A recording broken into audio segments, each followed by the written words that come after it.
whereabouts we get.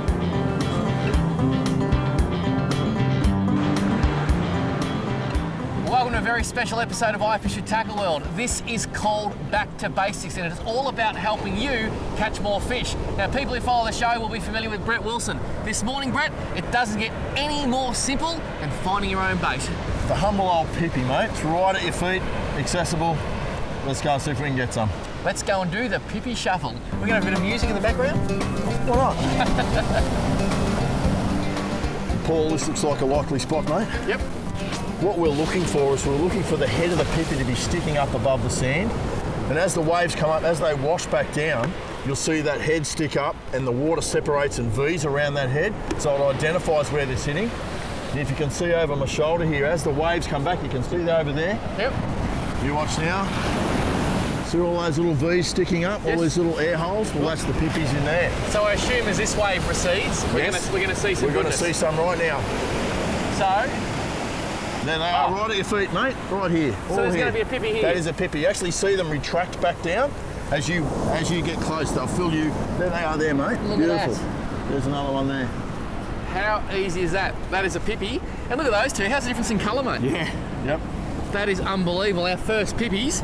What we'll do is collect a few. Literally, keep your eyes open, and they're right there in front of you. Yep. And look, there's quite a few here.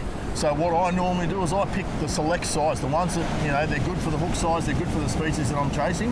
And that way, again, it's selective harvest. You're not just taking everything, you're just taking the ones and enough that's going to suit you fishing for that particular day. So nice and fresh, and away you go. Beautiful.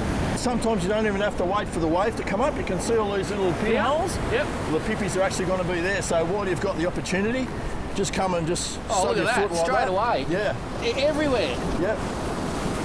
There you go, there's a large one. Look at that, on the size of that one. Oh, that is a cracker. That is a really nice Pippi, but they actually have a maximum size they grow to. It's about 83 millimetres long and 51 mil deep. I'm getting nervous about walking on the sand now. I might get sucked in. That ain't a Pippi, that's a giant clam. Oh, look, they're everywhere. Yeah. Look, they're just floating down. Now, you know why that's happening, mate? Why? Because you and I are standing in the sand exactly there, and you'll watch them. I'll wash all around. I can stand here and grab the ones that you're stirring up. There you go, look at this. Oh, look at it, that's a cracker. Look at this. So you're doing the Pippi twist, mate. You're doing the shuffle. Look at that, they are literally everywhere. Yep. So you do that again, you do your little dance, because you're pretty good at that. I'll do my dance. There you go. Cue the music. Oh, there's heaps under me here, look at that. Look how many have come up just here. Unbelievable. There is just Pippies everywhere. That's from one little shuffle. That's gold, mate. Well done. This is quite amazing. You'd think a Pippi's just a shell. It doesn't move. But I'm actually watching these things get washed up by the waves. They're then using their tongue and they're burying themselves in the sand right before my eyes.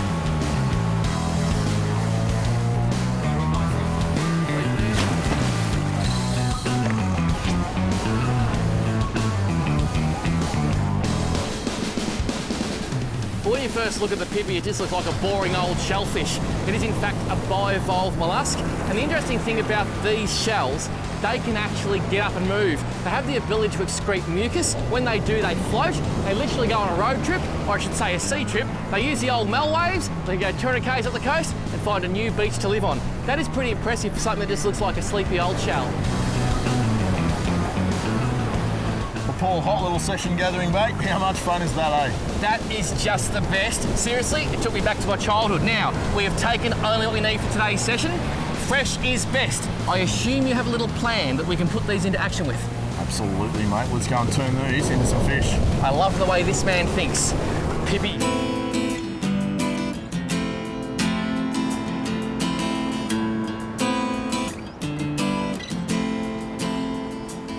It's a pretty good vantage point up here, eh, mate? It is, mate, and that's the ideal. Stand up a little bit higher, identify the gutters. Look at that one down there. That is HM. Yep, a little bit of darker green water. Beautiful.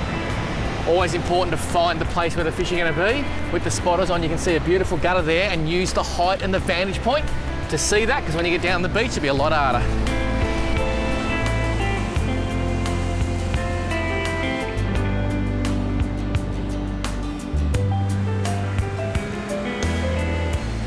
Once you've got your Pippi open, which you can do with the blade of a knife, sometimes you can even do it with your thumbnails, just get your thumbnail in there and squeeze out that flesh. Make sure you remove this tough little membrane bit which holds the two shells together, because that's important, and I'll show you why. This little tan coloured bit, well, that's the lip of the Pippi. I thread that on your hook several times. I'm using an octopus beak hook here. I like it because the Pippi actually conceals the whole hook and I can leave a little bit of hook point hanging out. But you can use pretty much any hook pattern because the Pippi doesn't really have to have much of a form in the water. That little tougher membrane that I said to keep, thread all that on the hook point last, because it's a tougher material and it will hold that softer flesh onto the hook, and a little bit will dangle down at the bottom and really excite the fish. And make sure you leave a little bit of hook point exposed at all times.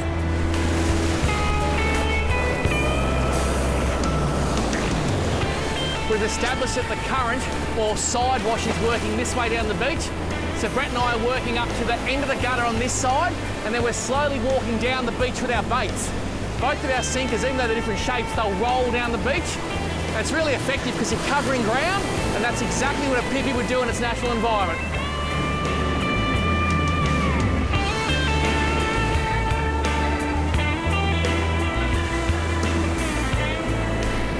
Gotcha. That was the slightest little bite, literally just a tap, and I just left it there, he come back and nailed it again. A second tap and I struck, but they really are playing around, some of these fish. Once you hook them though, look at the way he's now swimming up the beach in the wave. I'll just walk down towards him. What do we got here? I was hoping this guy might come along today. That's why it was an interesting bite. Now that is a flathead, of course, and there are a few finer fish on the table than a flathead. And that's the beauty of coming to a beach like this. You can pick up some brim, you can pick up a flatty. Look at that magnificent fish and check out the camouflage. Just remember with kids, plenty of spikes there, so don't let the kids grab them when they get all excited. Off you go, my flat-headed friend.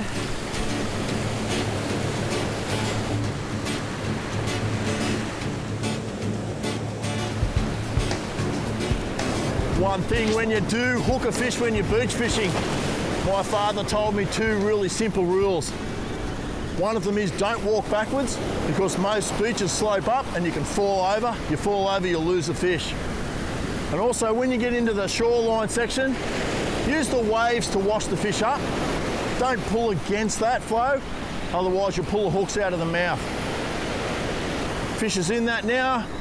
I'll let the wave wash him up. And there he is. Now that is a nice little yellowfin brim. You can see that beautiful silver colour, almost white. This time of year, the yellowfin brim on the east coast of Australia leave the estuaries and they swim up and down the beaches, so they're a good winter target off the beach. Hooked perfectly in the bottom lip there. Brim, they love fresh Pippis. There you go, buddy.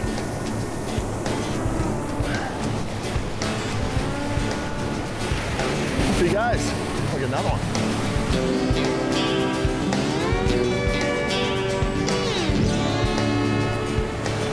A lot of people struggle to find gutters on beaches, but if you look out just in front of me here, you can clearly see there's a gutter.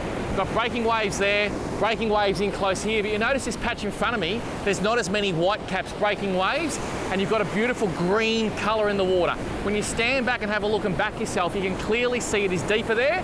Waves break because it's shallow. Obviously where you have depth, you don't get those big breakers. Where you've got depth, you find fish, because that depth is the structure in the beach the fish are looking for, and it also helps them find food.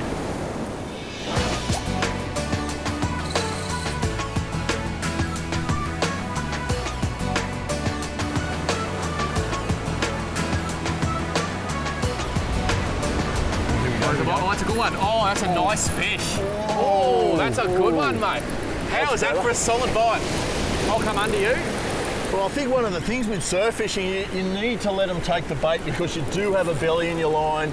We are using soft rods. That's a nice fish. I learned that the hard way before, mate. I had to crack a bite. I was half asleep and went, doing, pulled straight out of his gob. But tell me an angler that hasn't done that. Oh, you know? Now, it's half the fun, and when you do that, you pick yourself. Yeah, but it makes it worthwhile when you hook a fish like this. And this is the time where you really got to be patient, don't you? With that water rushing out against your fish, you can pull the hooks pretty easy. Absolutely. Now, I want to get out of your way, mate. I'm pretty sure, you're over the top of me now. Beautiful. Yeah. Do the dance? Let's do the dance. You always know when an angler's got a fish on in the surf, mate. They've got a bent rod and they're walking towards the sea. And you wind with it, stay in contact with that lure, with the hook, sorry, and you bring him up, and here's a look nice at brim. that, Freddie. That ain't a nice brim, mate. That is a magnificent brim. And that's what we came for. Wow, look at that fish. Yeah. That is a solid brim. Oops, he's going to be hard to hang on to, mate. He is. I've got to say, obviously, yellowfin brim. Yep. That is going to be as good a brim as anyone could hope to catch. Now, can you imagine Saturday morning, little Johnny runs in the bedroom, Dad, will you take me fishing? If they follow the basic principles, they should be able to come and catch a fish like that. Can you imagine how excited a kid would be to catch that fish? Oh, I'd be stoked. I know I would, but I'm stoked now. You're a big kid. I'm 31. We're not talking dog years, mate. Well done, awesome fish. I assume you're going to put it back? I am, mate. You can actually see this fish has been up and down the coast spawning this time of year. You can see it's quite hollow in the guts here, and it's been out here having a bit of a good time. So we'll put it back and let it continue on with the work. That fish is very similar to me, a little bit hollow in the guts. I'll let you put it back. Okay, let's let him go, eh? Wait for the wave to come in and let it wash out with it, so it's nice and easy for him. That was not a bad bite, that one. The bait washed right across the gutter. And when it got to the opposite corner, it just got smashed, and then I left it to come back. I don't think it's a monster. I can see it in the water, it's a brim, but it's literally swimming its head in the current. That's quite interesting. The fish like to swim into the current because it feels like they're getting somewhere. He's up on the beach already. I'll let this wave wash him. And that's a beautiful brim. I think he's a brim. Let me have a good look at him. Yeah, he's a brim. Yellowfin brim. I'm just going to hold him there because they're spiky little things. And how is the colour in that fish? Very, very silver. And that's because he's living on this clean white sand.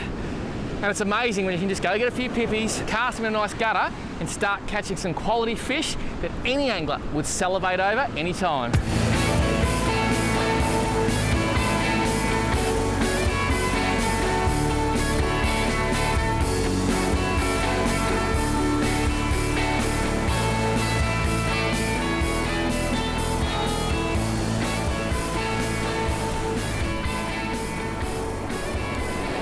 You don't always have to cast to the other side of the world. Sometimes the fish are right at your feet, but this particular day they are quite a way out. We found that. Now my gear of choice today, very, very simple but effective. The magnificent Shimano X-Age 4000 FD. Beautiful reel, does the job for this sort of thing just superbly. 10-pound fins braid. I would have never imagined I'd use braid in the surf, but it is so good. Because it's 10 pound, it's super thin. Because it's super thin, you don't get as much trouble with side drag and waves whacking it. The rod itself, it's a T-Curve Revolution inshore series. This one's an 8'6", two-piece long cast snapper. Traditionally not a great surf rod, but I thought it'd be perfect for these fish, and it seems to be doing the job. The importance of staying in contact with your bait at all times paid off then. I thought I felt the slightest of touches. I took up the slack, I waited a second, and bang, it was there. Whether you're lure fishing, whether you're bait fishing, you always need to stay in contact with that end, with the business end. And I'll let the wave just push him up to make it nice and easy. I go and grab him. And again, not a huge fish, but a lot of fun in the surf. We've walked literally metres to collect our bait, and we've walked literally metres from the car park to catch a couple of real fun yellowfin brim. We'll let this bloke go.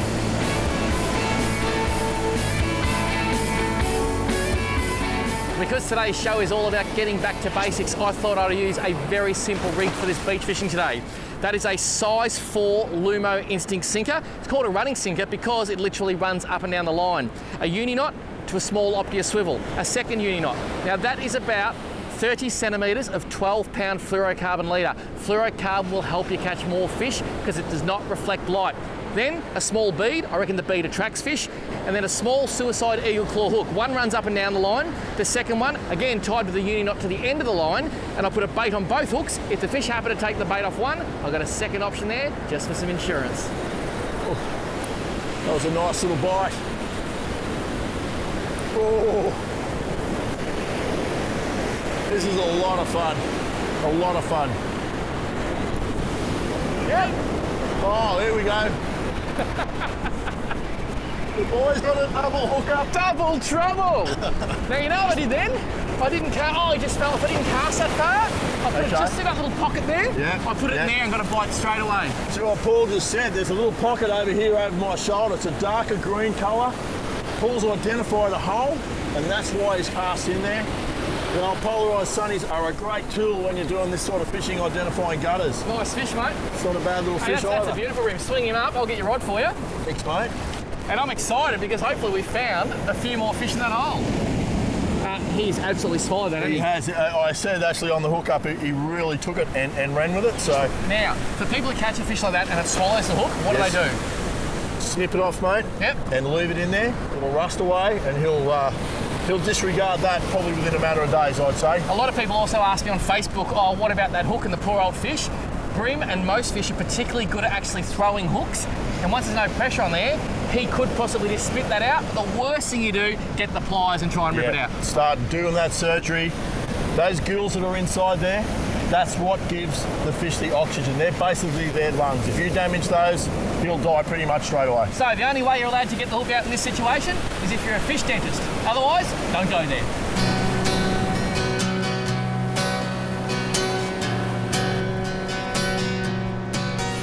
I can't believe I hooked up on that cast. It literally went about 10 metres. My finger actually got stuck on the line and just dropped. I thought, you know what? I'll leave it there on the off chance. I reckon 10 seconds I hooked up. That's another nice brim. And that is just amazing. And it goes to show, sometimes you can't see the forest for the trees, and people always want to cast as far away as they can from where they're standing. If you're standing on a pier, you try and cast 100 miles away, yet the fish are under the pylons. That's the structure. If you're down the river, people try to cast to the opposite bank. What about the bank you're actually fishing on? And that was a prime example. These brim have now moved into this hole over here. The hole is not far from shore, so that's where you want to be fishing.